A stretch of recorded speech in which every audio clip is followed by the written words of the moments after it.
À l'étranger, on retient aussi cet incendie dévastateur, ces incendies, dévastateurs en Israël, aux portes de Jérusalem. Les flammes sont toutes proches de la plus grande autoroute du pays. Des habitants fuient en voiture et à pied. Ils sont des milliers à avoir été évacués. La France propose son aide. Laszlo Gelabert, Lise Cloy et Maxence Labreux.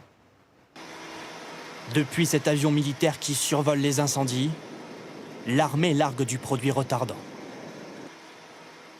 Au sol, les collines sont toujours dévorées par les flammes. Par sécurité, les autorités ont fermé cette route. Les habitants bloqués avec leurs voitures sont stupéfaits. Beaucoup de policiers sont arrivés, beaucoup de pompiers. Mais ça n'a pas vraiment aidé. Le feu avait déjà complètement envahi toute la zone. Depuis hier, plusieurs incendies ravagent des hectares de forêt dans la région de Jérusalem. Voilà l'impressionnant panache de fumée filmé ici par un automobiliste sur cette autoroute rouverte ce matin. Sur place, les dégâts sont considérables, comme nous le rapporte ce guide touristique. On parle d'un bois qui s'appelle le Parc Canada qui est complètement brûlé, c'est une catastrophe.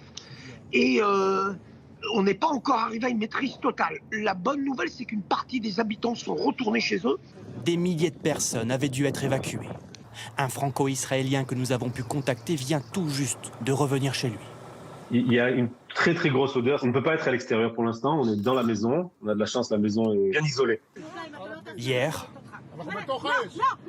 scène de panique sur l'autoroute qui relie Tel Aviv à Jérusalem. À quelques mètres seulement des flammes, ces automobilistes ont dû abandonner leur voiture.